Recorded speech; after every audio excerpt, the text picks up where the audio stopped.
mənim hicab qaydalarını pozanlara qarşı münasibətlə bağlı dediyim fikirlər yanlış anlaşılıb. Bunu İran Məsləhət Şurasının üzvü Məhəmməd Rıza Bahoner deyib. İran televiziyasında çıxış edən Bahoner onun ifadələrindən bəzilərinin sui-istifadə etdiyini və məsələnin mahiyyətinin təhrif edildiyini iddia edib. Mən hicabsızlığın qarşısının alınmasının əleyhinə deyiləm. Sadəcə hicabsızlığa qarşı tətbiq olunan metodların dəyişdirilməsinin vacibliyini demişəm. Məhəmməd Rıza Bahoner əlavə edib ki, heç kim hicabın əhəmiyyətsiz və qeyri-zaruri olduğunu deyə bilməz. Qeyd edək ki, bir neçə gün bundan əvvəl bir sıra media orqanları Məhəmməd Rıza Bahonerə istinadən İranda məcburi hicab qanununun icrası dayandırıldı məlumat yaymışdı. İranda məcburi hicab qaydalarının sərtləşdirilməsi ilə bağlı yeni qanun layihəsi qəbul edilmədikdən sonra ictimai nizam intizamı yüksəldilməsi adı altında məcburi hicab qaydalarını pozanlara qarşı cəza tədbirləri həyata keçirilir. Məlumata görə yeni tətbiqdə məcburi hicab qaydalarını pozanlara xidmət göstərən mağaza, kafe, restoran və başqa iaşə obyektlərinin bağlanması və onların sahiblərinə qarşı cinayət işinin açılması, həmçinin maddi cərimənin artırılması da nəzərdə tutulub. Qeyd edək ki, bir həftə əvvəl İran Məsləhət Şurasının üzvü Məhəmməd Rıza Bahonerə istinadən İranda məcburi hicab qaydalarının tətbiqi dayandırıldı. Məzmunlu məlumatlar yayılıb. Bahoner isə ötən gün İran televiziyasına verdiyi müsahibədə fikirlərinin yanlış başa düşüldüyünü bildirib. Tehranın Evin həbsxanasında saxlanan milli fəallar Vədud Əsədi və Mürtəzə Pərvinin xəstəxanaya köçürülmələrinə icazə verilməyib. Bununla bağlı Vədud Əsədi həbsxanadan yaydığı məlumatda bildirilib. Bundan əvvəl xəstəxanaya həbsxana geyimində getməyəcəyimiz barədə bildirməyimizə baxmayaraq həbsxana rəhbərliyi bunun məcburi olduğunu deyərək mülki formada müayinə və müalicəyə aparılmağımıza icazə vermədi. Milli fəal deyib. O müayinə və müalicə ilə bağlı 6 ay bundan əvvəl yazılı müraciət etdiyinə diqqət çəkib. Həbsxana rəhbərliyinin onları tibb xidmət hüququndan məhrum etməsini əlavə təzyiq adlandırıb. Qeyd edək ki, Vədud Əsədi milli təhlükəsizliyi pozmaq üçün əlbir olmaq, Mürtəzə Pərvini isə toplaşmaq və əlbir olmaq, həmçinin hökumətə qarşı təbliğat ittihamlarına görə həbs ediliblər. İran məhkəməsi Xəbər Fori media qurumunun rəhbəri və İran televiziyasının keçmiş aparıcısı Zəhra Haşimi Sadat Tehran prokurorluğuna çağırılıb və barəsində cinayət işi açıb. Bu haqda İran məhkəmə sisteminin Mizan saytı məlumat yayıb.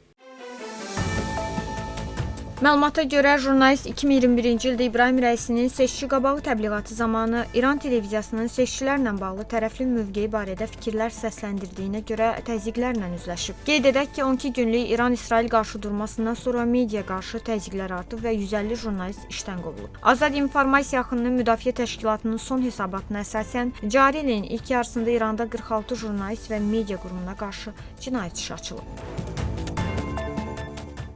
Davam edirik. İran hələ də nüvə silahlarının yayılmaması haqqında müqaviləyə sadiqdir. Bunu İran Xarici İşlər Nazirliyinin sözçüsü İsmail Bəqai Nazirliyin mətbuat konfransında deyib.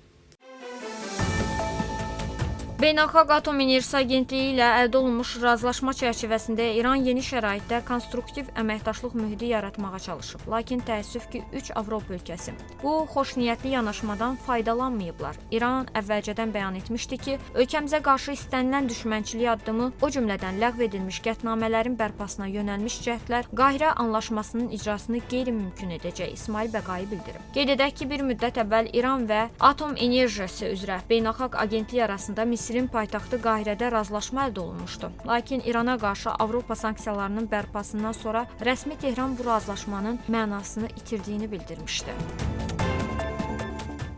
14 bomba atdıq. İranın nüvə silahı əldə etməsinin qarşısını aldıq. Bunu Amerika prezidenti Donald Trump Knessetdə çıxışında bildirib. Prezident əlavə edib ki, pilotlar 22 ildir ki, İranı izləyirlər və hücumu qüsursuz həyata keçiriblər. Biz İranın əsas obyektlərinə 14 bomba atdıq. Onları məhv etdik və birlikdə dünyanın bir nömrəli terrorizm sponsorunun nüvə silahı əldə etməsinin qarşısını aldıq. Bu nüvə razılaşması ilə yaxın şərq üzərində qara bulut qalacaq. İran nüvə silahından 2 aydan çox uzaqda idi. Pilotlarımız 22 ildir onları izlədiyimizi və hücumu qüsursuz həyata keçirdiklərini dedi. Tutaq ki, nüvə silahı İranın əlinə keçsəydi, biz bugün burada olmazdıq, deyə Trump qeyd edib. İran nümayəndələri oktyabrın 13-də Misirin Şarm-el-Şeyx şəhərində Qəzza zolağında atəşkəs sazişinin imzalanması münasibətilə keçiriləcək Yaxın Şərq sülh sammitinə qatılmayacaq. Bu barədə Təsnim agentliyi məlumat yayıb.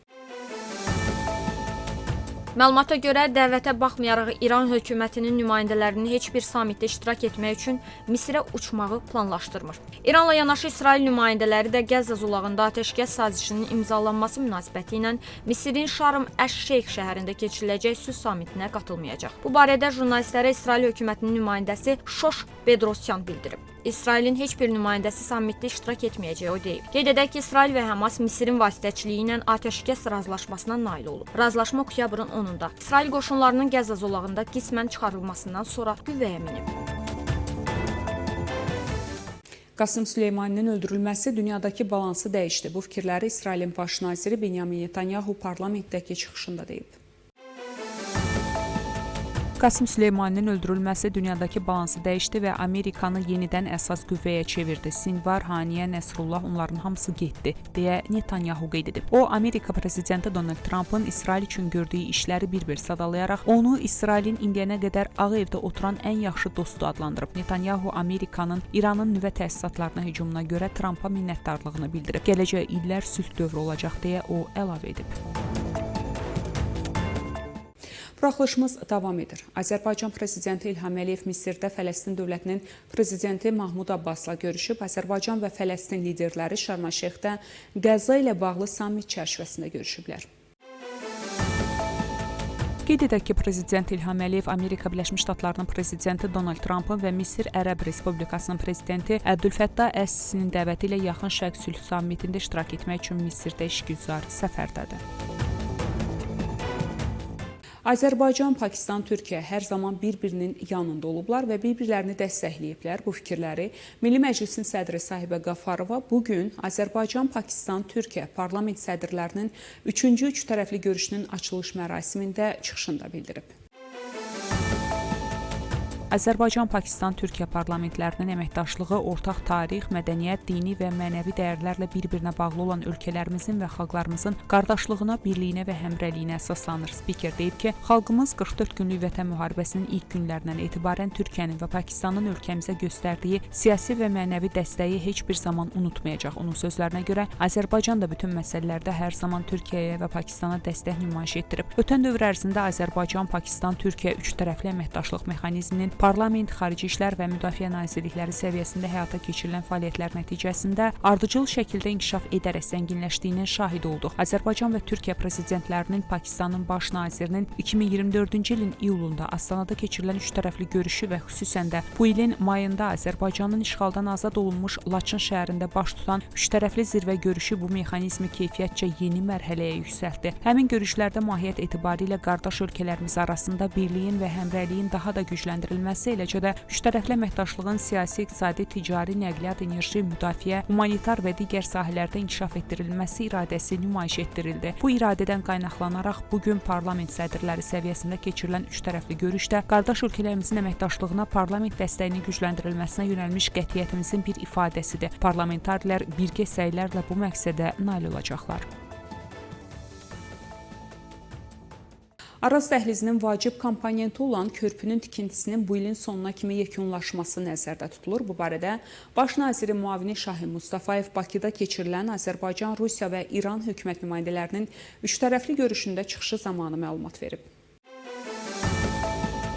Onun sözlərinə görə 2022-ci ilin mart ayında Azərbaycan və İran arasında imzalanmış hökumətlərarası anlaşma memorandumuna əsasən Araz çayı üzərində inşası davam edən Ağbənd-Kəlalə yeni avtomobil körpüsü regionun strateji nəqliyyat infrastrukturunun mühüm hissəsinə çevriləcək. Şahin Mustafayev qeyd edib ki, Araz dəhlizinin vacib komponenti olan körpünün tikintisinin bu ilin sonuna kimi müvafiq sərhəd gömrük infrastrukturu ilə birlikdə isə gələn ilin birinci rübündə yekunlaşdırılması nəzərdə tutulub. Baş nazirin müavini həmçinin vurğulayıb ki, Horadiz Ağbənd avtomobil və dəmir yollarının da gələn il ərzində tikintisinin başa çatdırılması planlaşdırılır. Bu vacib nəqliyyat infrastrukturu həm şərq-qərb, həm şimal-cənub beynəlxalq nəqliyyat dəhlizinin yeni qolunu təşkil etməklə yanaşı Ərəb körfəzini Qara dənizlə bağlayacaq yeni marşrut rolunu oynayacaq.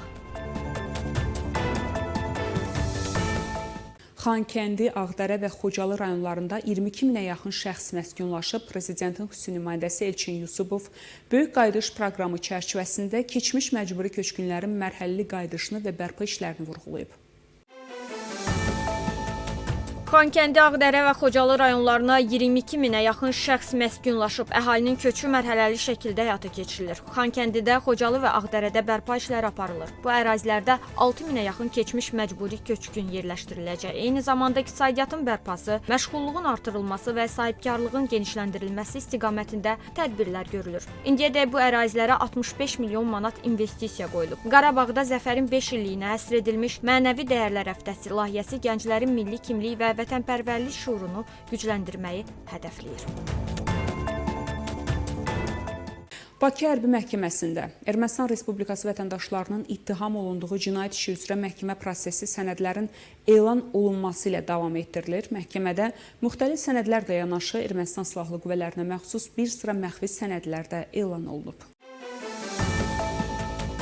Həmin sənədlərin hər birinin foto şəkilləri də məhkəmədə nümayiş etdirilib. Sənədlərlə sübut olunur ki, Ermənistan Silahlı Qüvvələrinin müxtəlif strukturlarına, habelə qondarma qurumun ordusuna Azərbaycanın vaxtilə işğal altında olmuş ərazilərində icra edilməsi məqsədilə müxtəlif hərbi tapşırıqlar verilib. Məsələn, Ermənistan Respublikası Silahlı Qüvvələrinin baş qərargah rəisi general-polkovnik Yuri Xaçaturovun 4-5-ci ay 2016-cı il tarixli 0119 nömrəli məxfi əmrindən döyüş tapşırığından görünür ki, qondarma qurumun ordusunun komandirinə 6-cı Müdafiə rayonunun tank əleyhinə çuxur və çuxur yollarının torpaq qatlarını təchiz etmək və aralıq, səngər və müdafiə xətti kimi istifadə etmək, 9-cu Müdafiə rayonunun tank əleyhinə çuxur və çuxur yollarını bir-biri ilə mütləq şəkildə birləşdirmək və bütünləşdirmək, döyüş düzülüşündə olan vasitələri maskalamaq tapşırılıb. Məhkəmədə Ermənistan Respublikası Silahlı Qüvvələrinin baş qərargah rəisi general-leytenant Movses Akopyanın və Silahlı Qüvvələrin baş qərargahının kəşfiyyat idarəsinin rəisi polkovnik Sarkisyanın Yerevan şəhərində tərtib olunmuş 24-12-ci ay 2016-cı il tarixli 016 nömrəli birgə məxfi əmri döyüş tapşırığı da açıqlanıb və sənədin fotosu nümayiş etdirilib. Məxfi sənəddən görünür ki, qondarma qurumun ordusunun şimal-şərq istiqamətində ərazinin incələnməsi və radioelektron kəşfiyyat bölmələrinin mövqe rayonunun seçilməsi məqsədi ilə 2017-ci il yanvarın 10-u 14-də 24-cü xüsusi təyinatlı əlahiddə radiotexniki alayının işçi qrupunun Yerevan, Xankəndi, Ağdərə, Suqovuşan, Xankəndi, Yerevan marşrutu üzrə səfərinin təşkil edilməsi, həmin əmrin icrasına nəzarət isə Ermənistan Respublikası Silahlı Qüvvələrinin baş qərargahının kəşfiyyat idarəsinin rəisinə tapşırılıb. Külli miqdarda narkotik vasitənin ölkə ərazisinə keçirilməsinin qarşısı alınıb. Axtarış tədbirləri nəticəsində sərhədyanı sahədən ümumi çəkisi 12 kq 660 qram narkotik vasitə marixuana aşkar olunaraq götürülüb. Dövlət Sərhəd Xidmətinin mətbuat mərkəzinə verilən xəbərə görə oktyabrın 10-da dövlət sərhədinin etibarlı mühafizəsinin təmin edilməsi, narkotik vasitələr, psixotrop maddələr, onların prekursorlarının qanunsuz dövriyyəsinə qarşı mübarizə tədbirləri uğurla davam etdirilir. Dövlət Sərhəd Xidmətinin Sərhəd Qoşunları Komandanlığının Horadiz sərhəd dəstəsinin xidməti ərazisində aparılmış sərhəd axtarışı və əməliyyat tədbirləri nəticəsində külli miqdarda narkotik vasitənin pilotsuz uçuş aparatı vasitəsilə İran İslam Respublikasından Azərbaycan Respublikası ərazisinə keçirilməsinin qarşısı alınıb. Fakt üzrə əməliyyat istintaq tədbirləri davam etdirilir.